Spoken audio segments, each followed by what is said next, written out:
जय हिंद साथियों, एक नए वीडियो के साथ मैं आप सबका पुनः इस ऑनलाइन वीडियो क्लासरूम में स्वागत करता हूं। काफी दिनों के बाद हम एक नए वीडियो के साथ प्रस्तुत हुए हैं। आज हमारा जो टॉपिक है वह समावेशी शिक्षा, इस पर हम सब चर्चा करेंगे। समावेशी शिक्षा क्या है, इंक्लूसिव एजुकेशन इंग्लिश में कहते हैं। साथियों, इस समय सीटेट की परीक्षा होने वाली है, उसके बाद यूपी टेट की परीक्षा होने वाली है। देश के विभिन्न राज्यों में एमपी टेट हो, महाराष्ट्र का टेट हो, राजस्थान का टेट हो, ऐसी समस्त जो भी शिक्षा से संबंधित प्रतियोगी परीक्षाएं हैं, सब में समावेशी शिक्षा पर प्रश्न बनते हैं। बहुत महत्वपूर्ण टॉपिक है ये समावेशी शिक्षा। इस पर हम सब विशेष ध्यान देंगे। समावेशी शिक्षा होती क्या है? हम सब भ्रमित भी होते हैं, विशिष्ट शिक्षा को समावेशी शिक्षा मान लेते हैं, जबकि ऐसा है नहीं। सबसे पहले हम समावेशी शिक्षा के अर्थ पर ध्यान देंगे। तो एनसीईआरटी ने समावेशी शिक्षा की परिभाषा बताई है।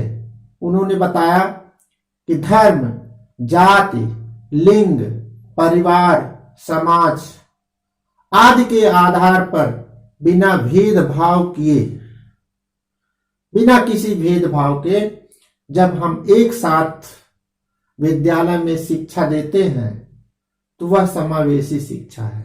क्या है? धर्म, जाति, लिंग, समाज, परिवार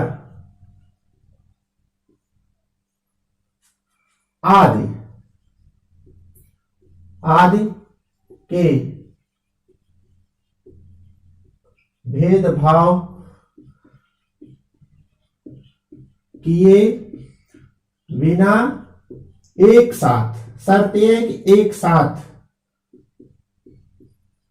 एक विद्यालय में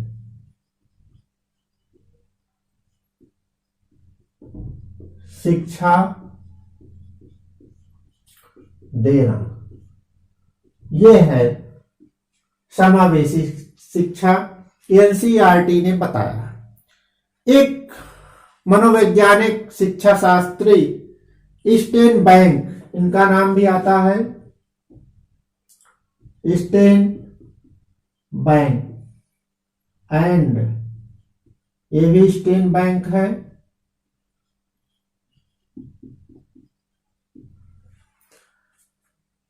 स्टेन बैंक, इन्होंने एक परिभाषा दी है, एक ऐसा स्थान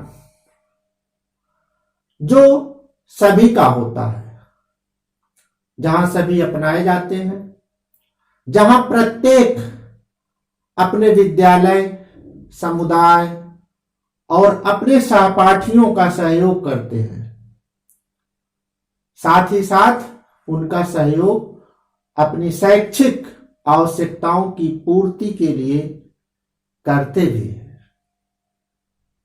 इनकी भी परिभाषा से स्पष्ट है कि समावेशी शिक्षा एक ऐसा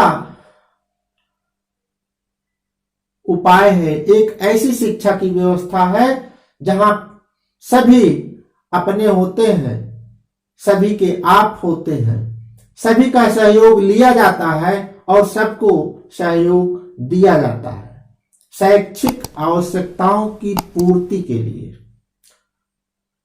इसका जो मुख्य लक्ष्य है वह सभी वर्गों के छात्रों को, सभी वर्गों के बच्चों को जो मुख्य धारा से भटक गए हैं, जो मुख्य धारा शिक्षा की मुख्य धारा से वंचित हो गए हैं, उनको शिक्षा की मुख्य धारा में ले आना है, उनको समाविष्ट करना है, उनको समान अवसर देना है। क्या है सर? मुख्य धारा से जोड़ना,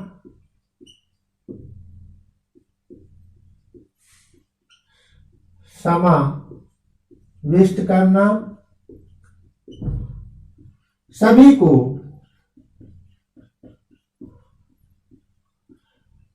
समान अवसर प्रदान करना। जो भी शिक्षा से वंचित हैं, सभी वर्ग के बच्चे, गरीब हो, अमीर हो, पिछड़े हो, समाज से, लिंग से, परिवार से, किसी भी तरह से, उनको सामान्य वर्ग के या सामान्य छात्रों के साथ शिक्षा देना। इन सब को जब हम सामान्य छात्रों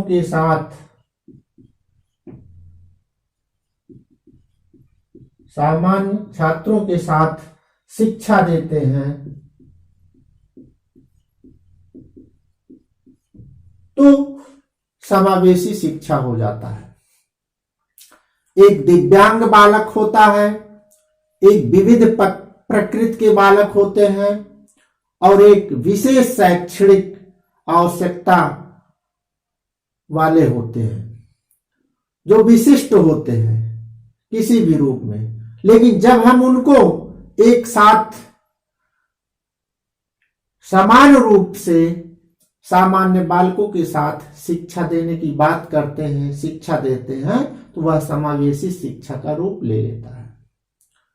पहले हम समावेशी शिक्षा के अंतर्गत सिर्फ विशिष्ट छात्रों को ही शामिल करते थे, लेकिन आज की स्थिति बदल गई है। अब हम समावेशी में समस्त छात्रों को एक छत के नीचे शिक्षा देने की बात करते हैं, चाहे वो पिछड़े हो, चाहे वो मंद बुद्धि के हो, चाहे तीव्र बुद्धि के हो, चाहे सामान्य हो, सबको हम एक साथ शिक्षित करते हैं। अब हम समावेशी शिक्षा के इतिहास पर थोड़ा सा नजर डालते हैं। समावेशी शिक्षा की शुरुआत सबसे पहले कब हुई?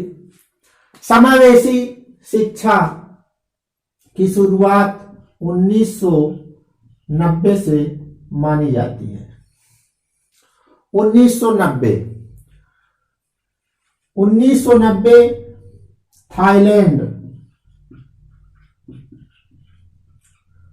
थाईलैंड के 1990 में थाईलैंड के जोमेसियन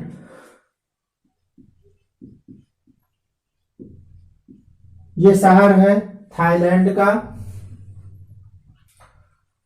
का जोमेसियन शहर है। यहां पर एक विश्व सम्मेलन हुआ था, विश्व सम्मेलन, जिसमें लगभग 50 देश, कितने? 50 देश लगभग इसमें शामिल हुए थे और शिक्षा की व्यवस्था को कैसे संचालित किया जाए, कैसे शिक्षा सबको दी जाए, इस विषय पर यहां पर एक सम्मेलन आयोजित किया गया 1990 में। 50 देश इसमें शामिल हुए और यहीं से समावेशी शिक्षा पर विचार विमर्श शुरू हुआ, यहीं से समावेशी शिक्षा का जन्म शुरू हुआ। इसमें जो दो प्रमुख उद्देश्य थे इस सम्मेलन के, वो था सभी को शिक्षा, सभी को शिक्षा, और दूसरा था सभी स्तर। सभी स्तर का मतलब चाहे वो बच्चे हों, चाहे बूढ़े हों, चाहे युवा हों, कोई भी स्तर का हो, सबको सभी स्तर पर समान सुविधा देना, सभी को शिक्षा देना और सभी स्तर पर समान सुविधा देना। जो बूढ़े हैं, जो बच्चे हैं, जो युवा हैं, कोई किसी भी उम्र का हो, सबको समान सुविधा देना। ये 1990 में लगभग 50 देश इकट्ठा हुए, विश्व सम्मेलन हुआ और वहां समावेशी शिक्षा का जन्म हुआ। लेकिन ठीक इसी के 4 वर्ष पश्चात 1994 में स्पेन में पूरा एक सम्मेलन हुआ, जिसको जो वहां का स्थान था वो सलमानका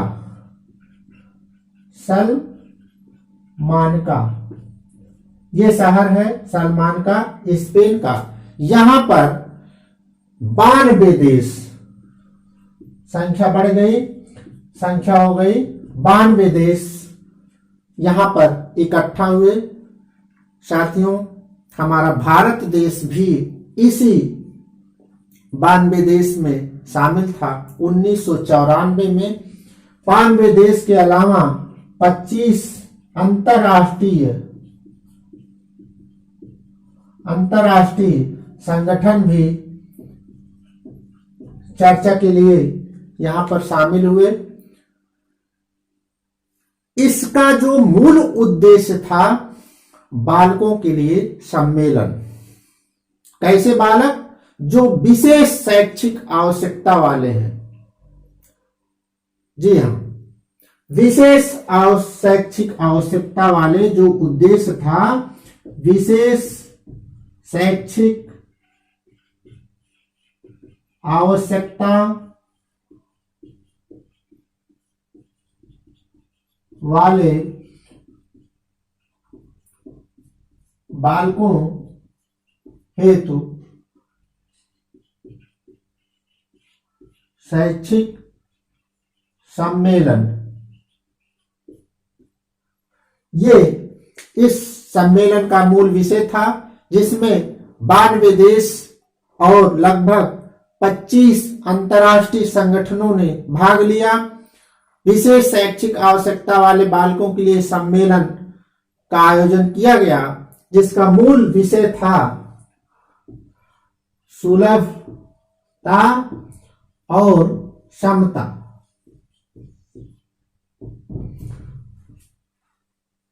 समता और सुलभता ये मूल विषय था। इसी को ध्यान में रखकर सम्मेलन आयोजित किया गया। भारत भी इसमें शामिल था। यही स्पेन से समावेशी शिक्षा की मजबूत नींव पड़ी। 1990 से थाईलैंड में जो मेसियन शहर से सम्मेलन, विश्व सम्मेलन के द्वारा, 50 देशों के सम्मेलन के द्वारा समावेशी शिक्षा का जन्म हुआ और 1994 में स्पेन के सलमानका शहर से इस समावेशी शिक्षा को आधार मिला, मजबूत नींव मिली और यहीं से समावेशी शिक्षा का जन्म होता है, जो बिना धर्म, बिना जाति, बिना लिंग, बिना समाज परिवार आदि के भेदभाव किए बिना एक समान, एक छत के नीचे, एक स्थान पर, एक विद्यालय में समान रूप से सामान्य बच्चों के साथ शिक्षा देने की बात करता है। इसको आप सब नोट कर सकते हैं। अब हम आगे बढ़ते हैं। समावेशी शिक्षा का जो महत्व है उस पर चर्चा करते हैं। समावेशी शिक्षा क्या है, इसको अर्थ को हमने जाना। एक बार फिर से, सामान्य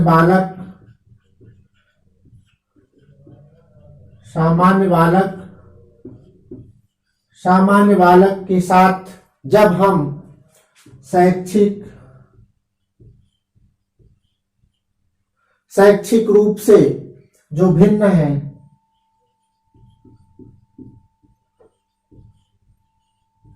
सामाजिक रूप से भिन्न,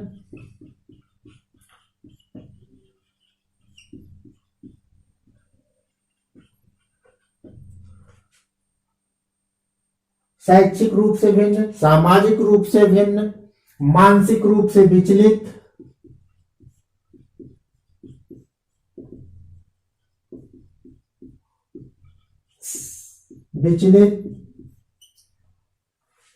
सामाजिक रूप से भिन्न, शैक्षिक रूप से भिन्न, मानसिक रूप से विचलित, सामाजिक रूप से विचलित, सामाजिक रूप से भिन्न हो गया, शारीरिक रूप से भिन्न।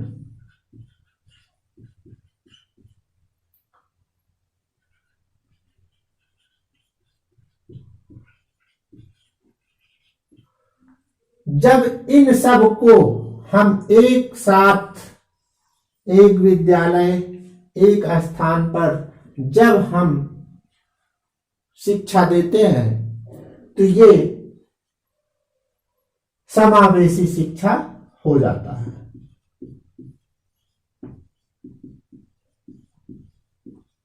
समावेशी शिक्षा, सामाजिक रूप से भिन्न, विचलित, जो समाज से विचलित हैं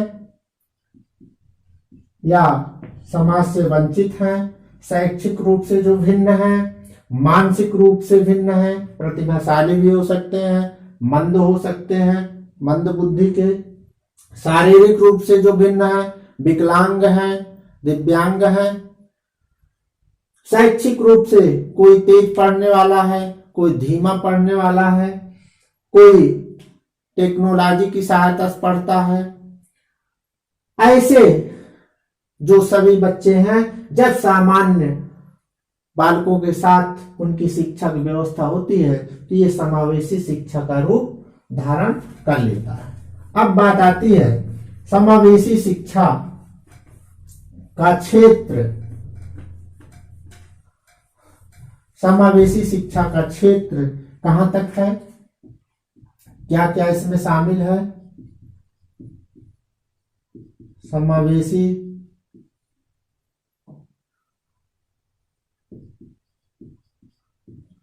शिक्षा का क्षेत्र। समावेशी शिक्षा के अंतर्गत आदिवासी बच्चे भी शामिल हैं।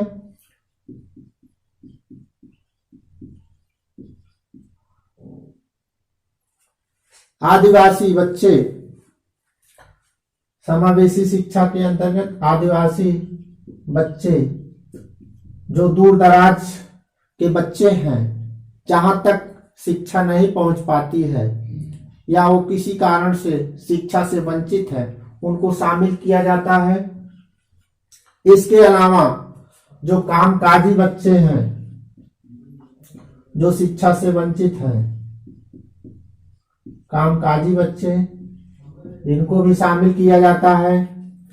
इसके अलावा जो सभी पढ़ने योग्य, सभी पढ़ने योग्य बच्चे, ये भी इसी में शामिल हैं। समावेशी शिक्षा के अंतर्गत जो सड़क पर रहने वाले, फुटपाथ पर रहने वाले, सड़क फुटपाथ पर रहने वाले के बच्चे हैं, वो भी शामिल हैं।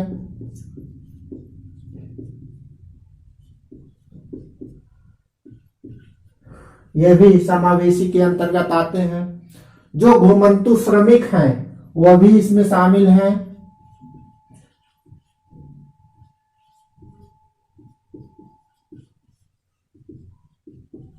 घुमंतु श्रमिक के बच्चे और गंभीर रूप से जो बीमार हैं, बीमारी से ग्रसित हैं, बीमारी से ग्रसित बच्चे, यह भी शामिल हैं। जो बीमारी से ग्रसित हैं, जो निशक्त हैं, निशक्त बच्चे, यह भी शामिल है। ये सभी आदिवासी बच्चे, कामकाजी बच्चे, जो पढ़ने की योग्य बच्चे हैं और वो पढ़ाई से वंचित हैं, सड़क फुटपाथ पर रहने वाले वंचित जो बच्चे हैं, वो घुमंतु श्रमिक के बच्चे, बीमारी से ग्रसित, किसी कैंसर है, पीलिया है या किसी भी प्रकार की बीमारी है, उनके भी बच्चे, जो निशक्त हैं, दिव्यांग हैं, ऐसे भी बच्चे, ये सब समावेशी शिक्षा के क्षेत्र में आते हैं। ये सब समावेशी शिक्षा प्राप्त करते हैं। सबको सामान्य बच्चों के साथ बैठाकर एक साथ बिना भेदभाव किए शिक्षा दी जाती है।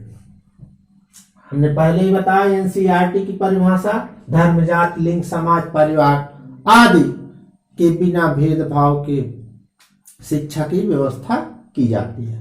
अब आता है महत्व, क्या जरूरत है, क्या महत्व है समावेशी शिक्षा की, इस पर चर्चा हो जाए। सबसे बड़ा महत्व यह है, बच्चे इसमें व्यक्तित्व का सम्मान करते हैं। व्यक्तित्व का सम्मान, इसमें छात्रों के साथ भेदभाव नहीं होता है। अपने व्यक्तित्व के साथ साथ बच्चे दूसरे के व्यक्तित्व का भी सम्मान करते हैं और दूसरे की शक्ति, दूसरे की कमजोरी, शक्ति और कमजोरी जो बालक होते हैं, वो अपने साथ पढ़ने वाले बच्चों की शक्ति और कमजोरी से परिचित होते हैं और उसका सम्मान करते हैं। इसके अलावा जो सबसे बड़ी विशेषता है, सबसे बड़ा महत्व है, वह है समावेशी कक्षा, जो कि विभिन्नता में एकता का परिचायक है। कक्षा में एकता का परिचायक।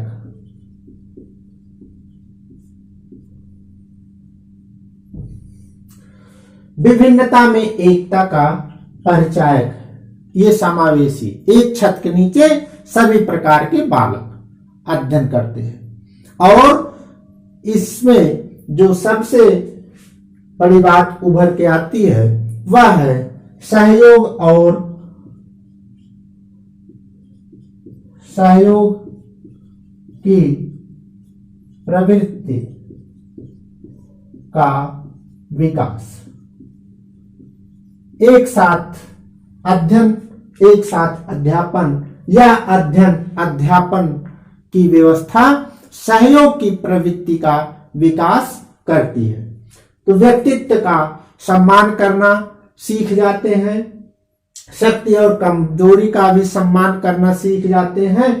कक्षा, समावेशी कक्षा जो संचालित होती है बिना भेदभाव के, वह विभिन्नता में एकता की परिचायक है, जो हमारे राष्ट्र की सबसे बड़ी पहचान भी है। सहयोग की प्रवृत्ति भी जागृत होती है। बच्चे एक दूसरे के सहयोग से आगे बढ़ते हैं, सहयोग से आगे बढ़ाते भी हैं और स्वयं सहयोग से आगे बढ़ते भी हैं। इसके अलावा समावेशी शिक्षा का जो मूल सिद्धांत है, उस पर भी हम चर्चा कर लेते हैं।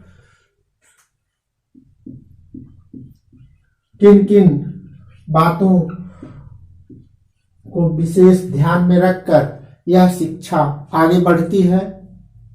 सबसे बड़ी जो विशेषता है, हमने पहले ही बता दिया कि भेदभाव रहित शिक्षा। भेदभाव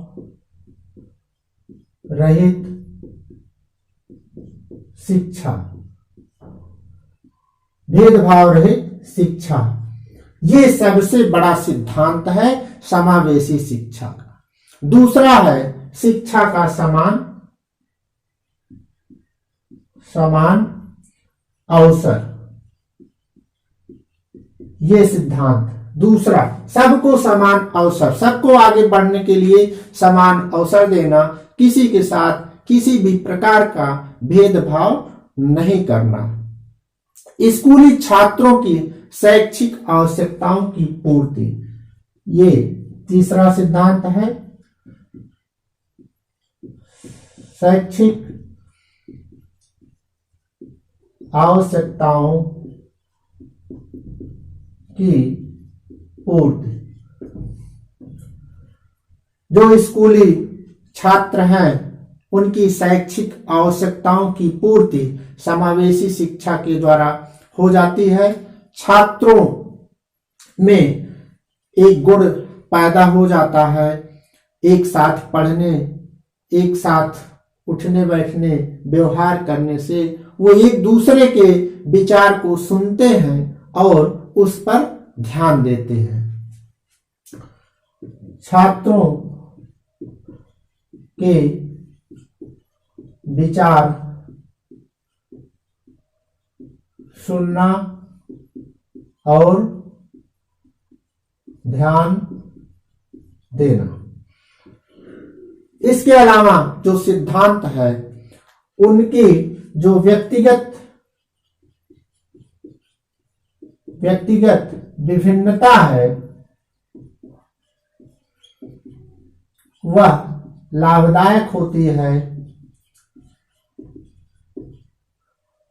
हानिकारक नहीं है।